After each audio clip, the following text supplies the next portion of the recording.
The ambush was perfect. Every angle covered, every ship in position, every timing calculation run and rerun for 3 years. High Marshal Corvith had built this moment the way his ancestors built empires, patiently, ruthlessly, without doubt. He did not expect the humans to still be there when it was over. On the command deck of the Eternal Fury, the tactical display bled red as markers vanished, one after another, faster than the eye could track. 347 ships, gone, not damaged, not retreating. Gone, the way a candle goes out. Report, Corvath said. His voice did not shake. Not yet. The tactical officer's claws trembled against the console glass. 1,300 ships entered the strike vector. High Marshal, 347 destroyed. 22 more critically damaged. Corvath pressed 2 fingers against the ritual scars on his forearm. An old habit from 13 conquered systems, 13 scars, 13 victories that had never once required him to think this hard. He watched the white markers on the human side of the display. They should have been scattering. A fleet outnumbered 27-1 did not hold formation. It broke, and it ran, and it died in pieces on the way out. These were not running, they were turning. Slow, deliberate, into a shape he recognized from 300 years of naval doctrine, and hated recognizing, because it was not a defensive shape, it was an attack line. This was an ambush, he said, mostly to himself. We had the numbers, we had the position. We had every advantage a war has ever given anyone. The comm channel opened before he gave the order. A voice came through, a woman's voice, unhurried, almost gentle, the way a person speaks when they are not afraid of what happens next. It was never an ambush, High Marshal. It was a scheduled meeting. You've been on our calendar for 29 years. Corvath's mouth opened. Nothing came out. We're ready, the voice said, and the channel went dead. In the observation gallery above the command deck, Elder Thessakel sat with her scaled hands folded so tightly her claws had drawn a thin line of blood across her palm. She had come aboard the Eternal Fury to document a conquest for the Conclave archives, her 9th such assignment in 93 years of service, and by far the most certain to succeed, 1,300 ships against 47. She had run the numbers herself before boarding, out of habit more than doubt. She had studied 31 species in her career. She had watched fleets break, watched crews weep, watched commanders beg over open channels for terms that were never given. She had never once seen a fleet take a broadside like this and simply not break. Her stylus sat untouched in her lap. For the first time in 93 years, she did not know what she was watching, and that not knowing sat in her chest like a stone. I'll be honest with you before we go further. What I'm about to tell you is not really a story about a battle. Battles are simple things, mass and velocity, and who has more of both. This is a story about a silence, 29 years long, and what it cost to keep it, and what it cost the Empire that mistook it for fear. 9 years earlier, the silence already had a name. Everyone at Watchtower Station called it Condition Yellow, and after 9 years of it, nobody really believed it would ever change. The station sat tucked behind Jupiter's shadow, a Spartan wheel of gray corridors and humming reactors hidden from a galaxy that had classified humanity as primitive, low priority, and beneath serious attention. The air inside smelled like recycled oxygen and old coffee, a smell so constant that nobody noticed it anymore, the way you stopped noticing your own house. Blue-white light washed over 300 faces who had spent the better part of a decade waiting for a war that felt, on most days, like a rumor somebody's grandfather had made up. Petty Officer Marcus Webb tapped his console the way he always did when the shift ran long. 3 fingers, left to right, a habit his own grandfather used to warn him would wear a groove into any desk given enough time. Webb was 28. He'd worked sensors for 7 years and had never once logged a contact worth the alert klaxon. His father had done the same job on the same kind of station, and his father before that. 3 generations of Navy men staring at empty screens, waiting for something none of them had ever seen. Same as yesterday, he muttered, mostly to the coffee going cold at his elbow. Same as the day before that, 2 consoles over. Lieutenant Commander Mira Chen touched the dog tags at her throat, an old reflex, not quite superstition, more like a small promise she kept without deciding to keep it. The tags had belonged to her grandfather first, then her mother, and now her. She'd never fully worked out why the weight of them against her collarbone steadied her, only that it did, every single time. Fleet Admiral Alara Voss stood near the center of the command deck with her hands folded behind her back, the posture of a woman who had stood in that exact spot so many mornings that her body no longer needed instruction. 62 years old. Silver hair cropped short and practical. Knuckles scarred pale from a training accident 3 decades gone, back when she was young enough to still make mistakes that left marks. On the edge of her console sat a photograph in a cheap plastic frame, her son, 17, grinning at nothing in particular on a dock in Yokohama. She hadn't seen him in 4 months. She kept telling herself soon, once this rotation ended, once the waiting let up enough to breathe.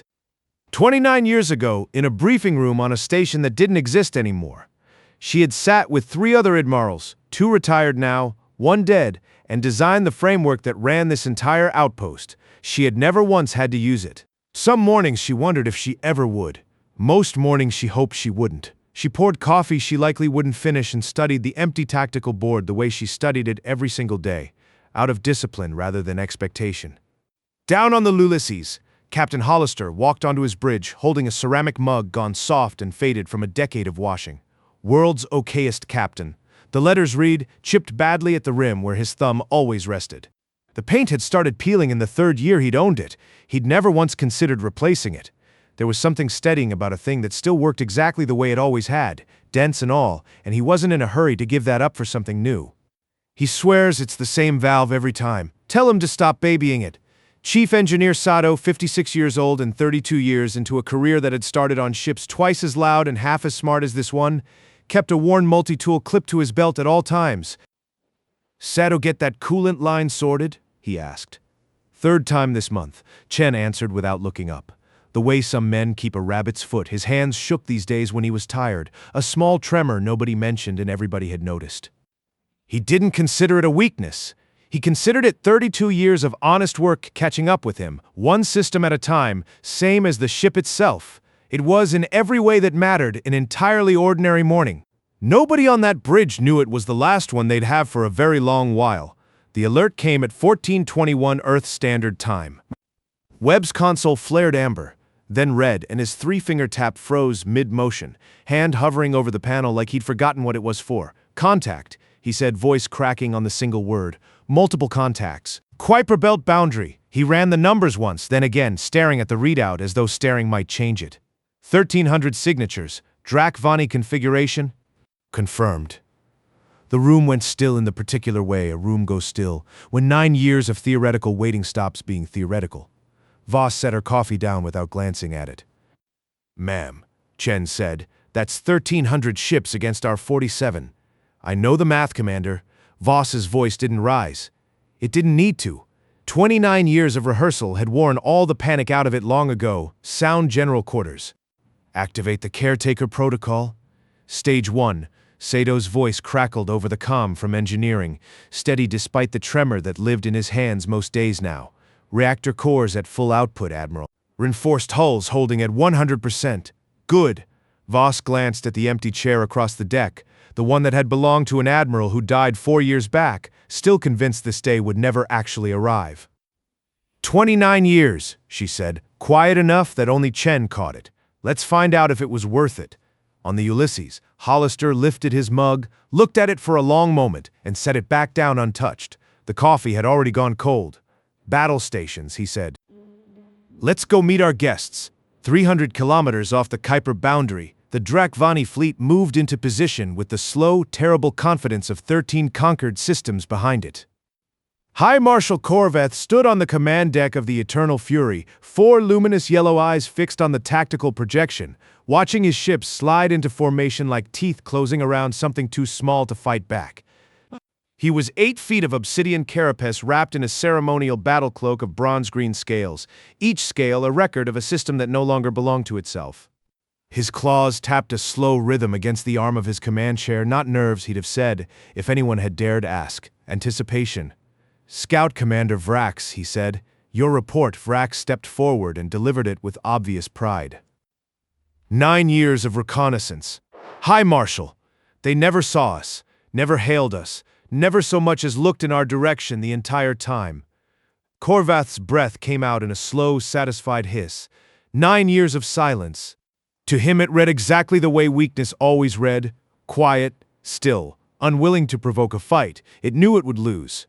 In the observation gallery, Elder Thessakel heard the same report and felt something cold settle behind her ribs that she couldn't yet name.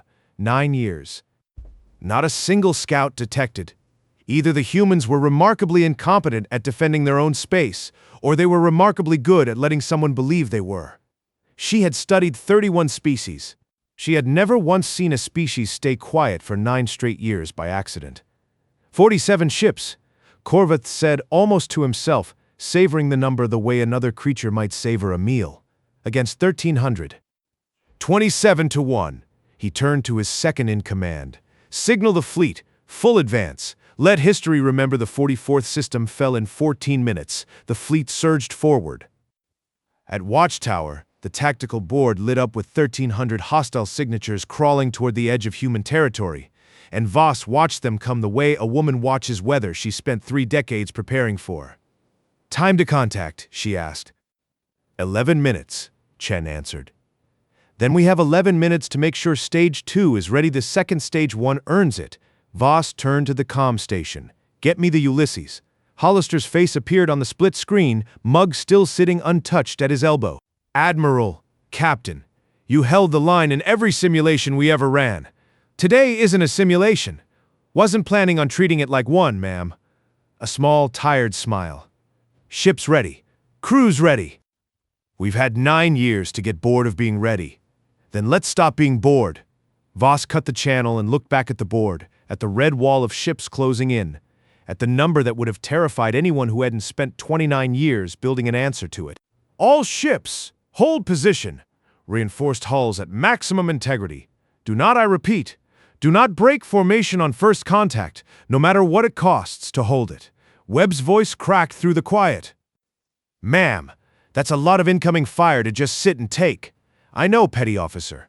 Voss didn't look away from the board. That's the whole point.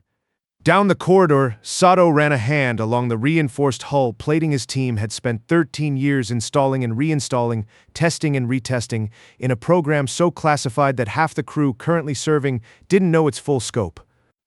His multi-tool sat clipped to his belt, untouched, a comfort rather than a tool in this particular moment.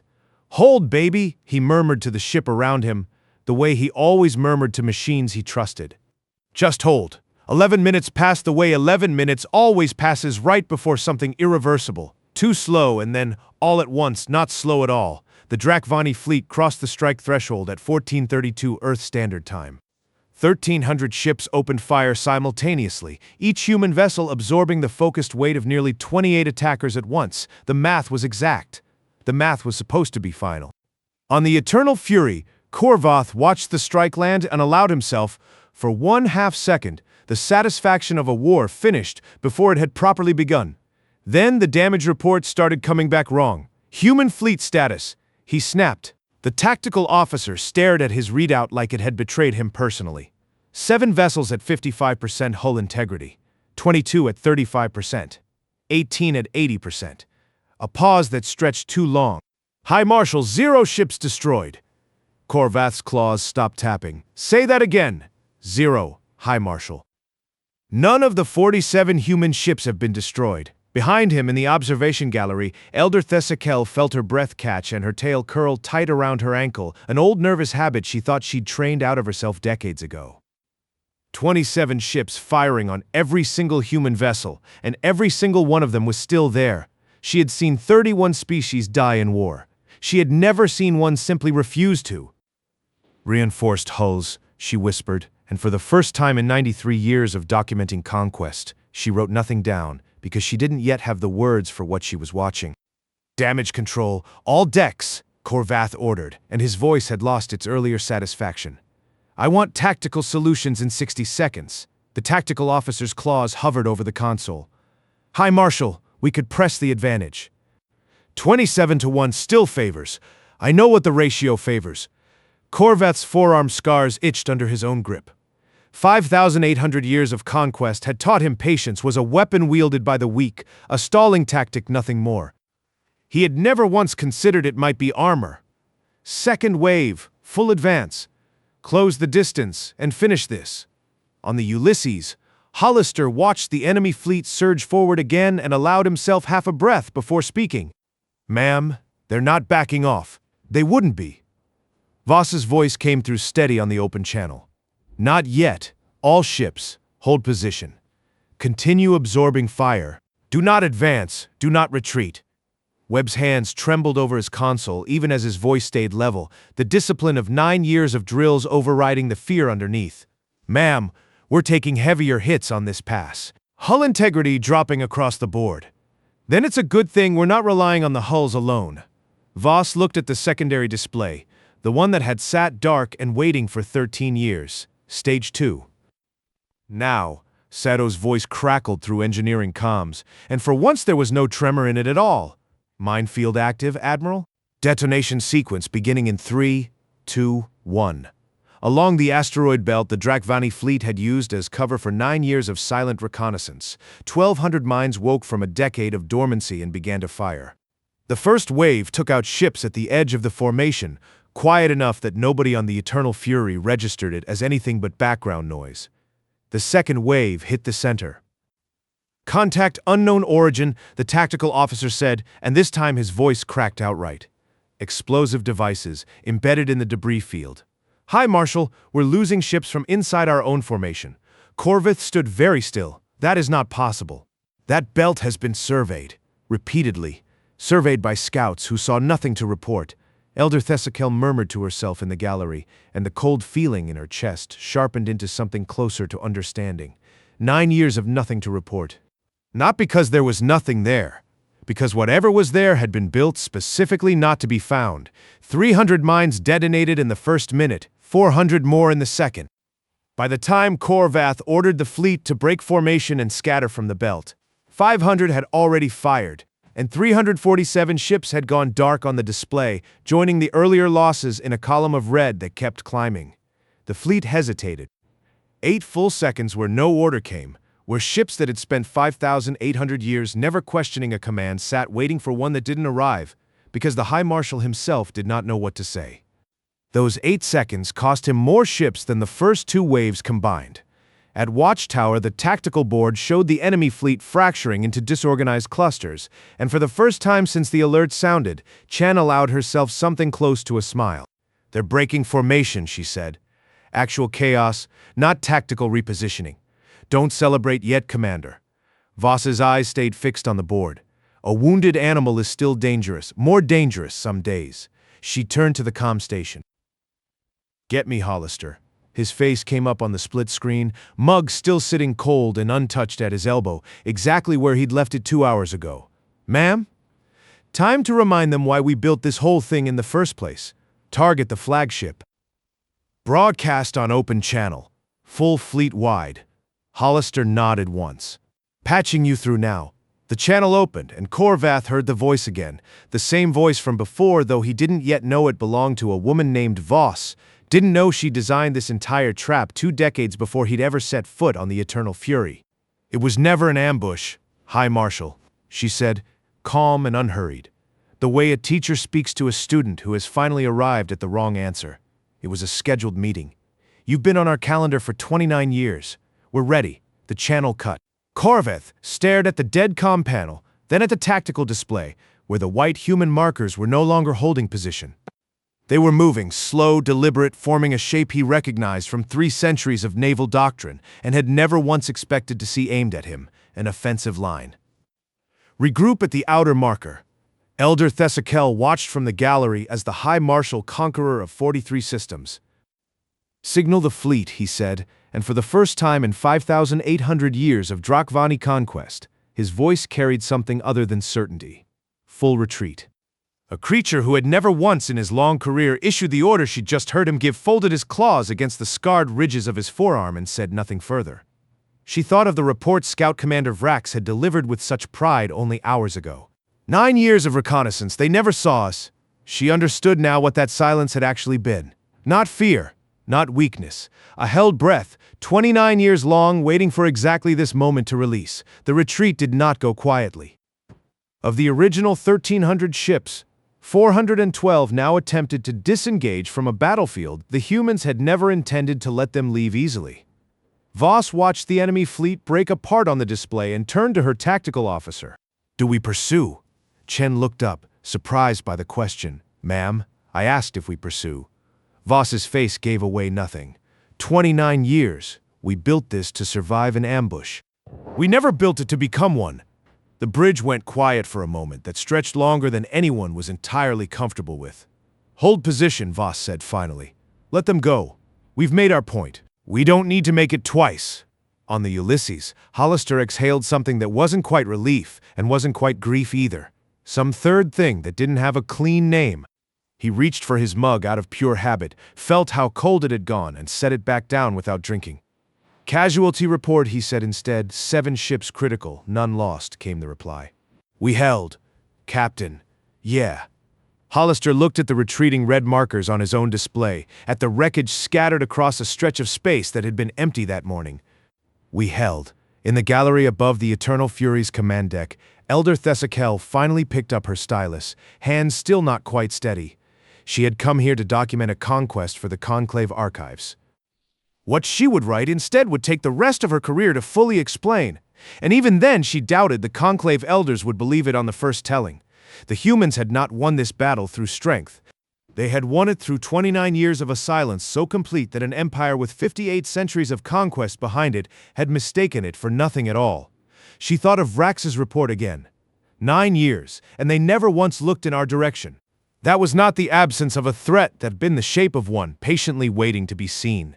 Corveth stood at the center of his command deck, watching the last of his retreating ships vanish from the display, and said nothing at all. His claws had stopped their rhythmic tapping. For the first time she could remember in 3 years of study, he looked less like a conqueror and more like a man trying to recount numbers that no longer added up the way they always had. Thessakel folded her hands, the blood from her own claws drying against her palm, and understood that whatever came next, whatever the Conclave would call this engagement in its official record, it would not be remembered as a battle. It would be remembered as the day an empire discovered it had never once understood the species it dismissed as too quiet to matter. And somewhere on the retreating flagship, unnoticed by anyone still watching the tactical board, High Marshal Corvath reached for the comm panel Voss's voice had spoken through only minutes before, and did not press the button. He simply stared at it, as though it might explain, better than his own officers could, exactly how 29 years had passed him by without his ever once noticing them go. The comm panel blinked once more under Corvath's claw, and this time a new voice came through it. Not Voss, not human at all. High Marshal. The voice belonged to Grand Inquisitor Selthara, transmitting from Conclave space, older than Corvath by 2 centuries and colder than the void between them. The Conclave has received preliminary reports of the Grey Reach engagement. You will explain yourself when you return, assuming you return with a fleet still worth commanding. Corvath's claws pressed hard enough against his own scarred forearm to draw a thin line of dark blood. 5,800 years of unbroken conquest. And now a woman's calm voice and a debris field full of hidden minds had turned that record into something the Conclave itself was already questioning. "I will return with answers, Inquisitor," he said. "Not excuses. See that you do." The channel cut. Elder Thessakel, still seated in the observation gallery with her stylus finally moving across the page, heard the exchange and felt the shape of something larger settling into place. This was no longer only a battle report. It was about to become a trial.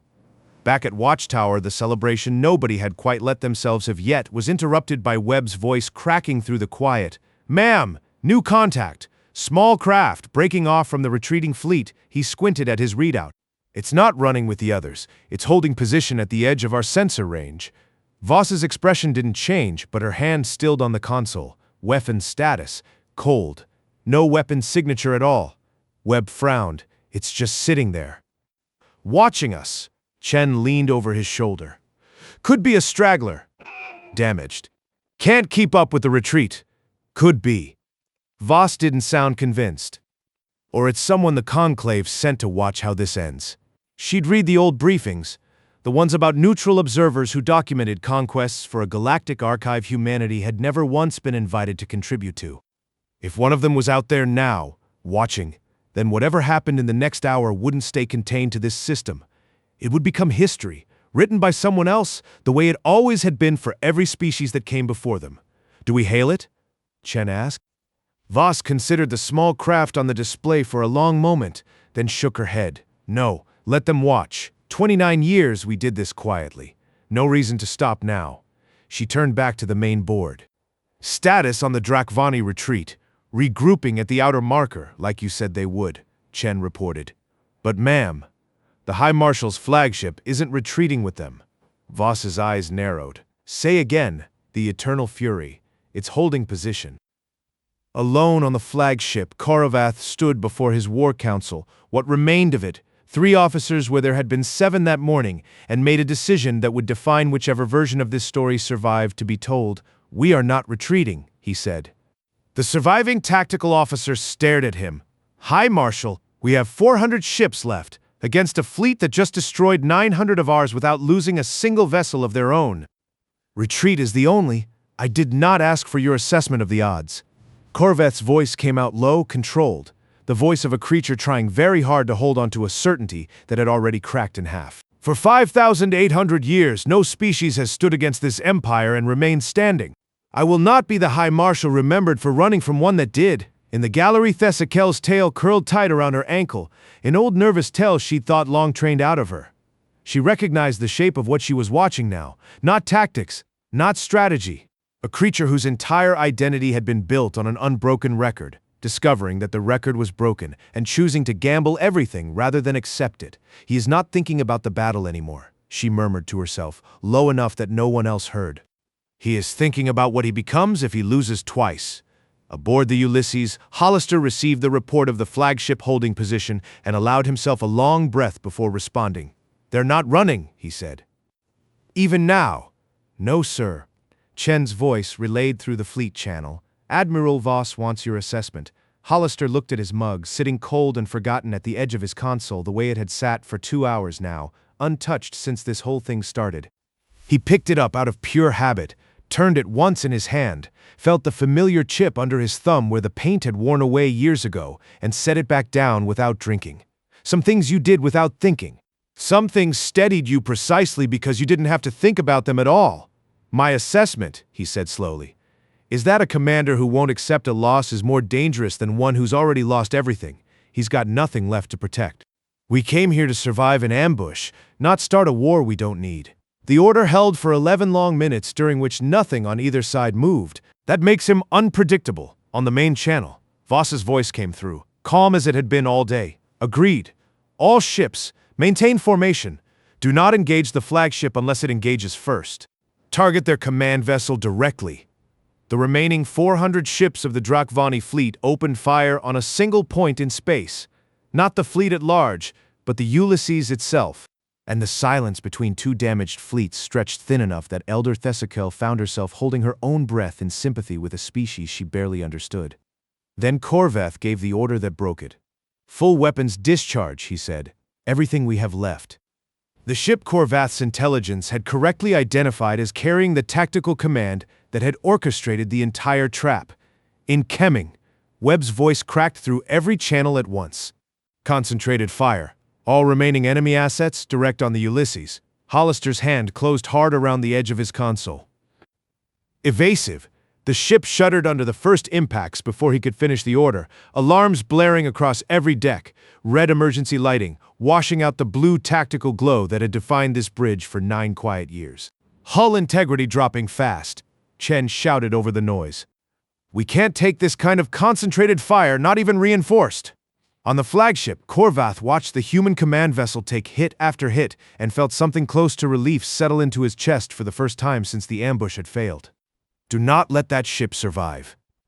In the gallery, Thessakel rose from her seat without meaning to, claws digging into the rail before her, and understood with sudden, sick clarity that whatever answer this engagement had been building toward for 29 years. If he could not win the war, he could still take the woman who had beaten him down with it. Concentrate fire, he ordered again. It was about to be decided in the next few minutes, one way or another. The Ulysses shuddered again, and this time something deep in her hull gave way with a groan that carried through every deck. Hull breach, sections 4 through 9, Chen shouted. We're losing atmosphere on 3 decks. Hollister gripped the edge of his console, boots braced against the shutter running through the floor. Seal them. Rare route crew. Sir, at this rate of fire, I know the math, Commander. He said it the way Voss always said it, calm even with alarms screaming around him. His mug had fallen from its place at the console edge sometime in the last minute. He didn't remember it falling. It sat on the deck now, unbroken, rolling gently with the tilt of the ship. On the main channel, Voss's voice cut through, steady as ever. All ships, converge fire on the flagship. Full spread. End this. The remaining human fleet turned as 146 ships, pulling their attention away from a fight they were only barely losing and directing everything they had toward a single target, the Eternal Fury itself. Korvath watched the incoming fire pattern on his own display and understood, in the half-second before it landed, that he had made the last mistake of a 5,000-year record. In committing everything to destroy one ship, he had left his own flagship undefended. The strike hit the Eternal Fury's forward shields and did not stop there. In the observation gallery, Elder Thessakel felt the deck tilt beneath her and gripped the rail hard enough to crack one claw. Around her, alarms she didn't recognize wailed in a language built for a ship that had never once needed emergency protocols in 5,000 years of unbroken conquest. She could have stayed silent. She had stayed silent through 31 conquests before this one, an observer by design, never a participant. She stepped to the comm panel instead and opened a channel to the human fleet, her voice steadier than she expected it to be. This is Elder Thessakel, Conclave Observer, aboard the Drakvani flagship. I am recording this engagement for the historical record. A pause, while the ship groaned around her. Let the record show that the Drakvani Empire was not defeated by superior weapons. It was defeated by 29 years of patience it never had the humility to imagine. On the Ulysses, Hollister heard the transmission come through and allowed himself something that wasn't quite a smile. She's testifying, Chen said. In the middle of the battle. Some things, Hollister said, you say when you have the chance, not when it's convenient. The Eternal Fury did not break apart. It went dark instead, power failing deck by deck, the Obsidian command chamber losing its ambient glow, until only emergency lighting remained, casting the War Council's remaining officers in dim red. Korvath stood at the center of it, claws no longer tapping, forearm scars pressed flat against his own chest. He had conquered 43 systems in 5,800 years.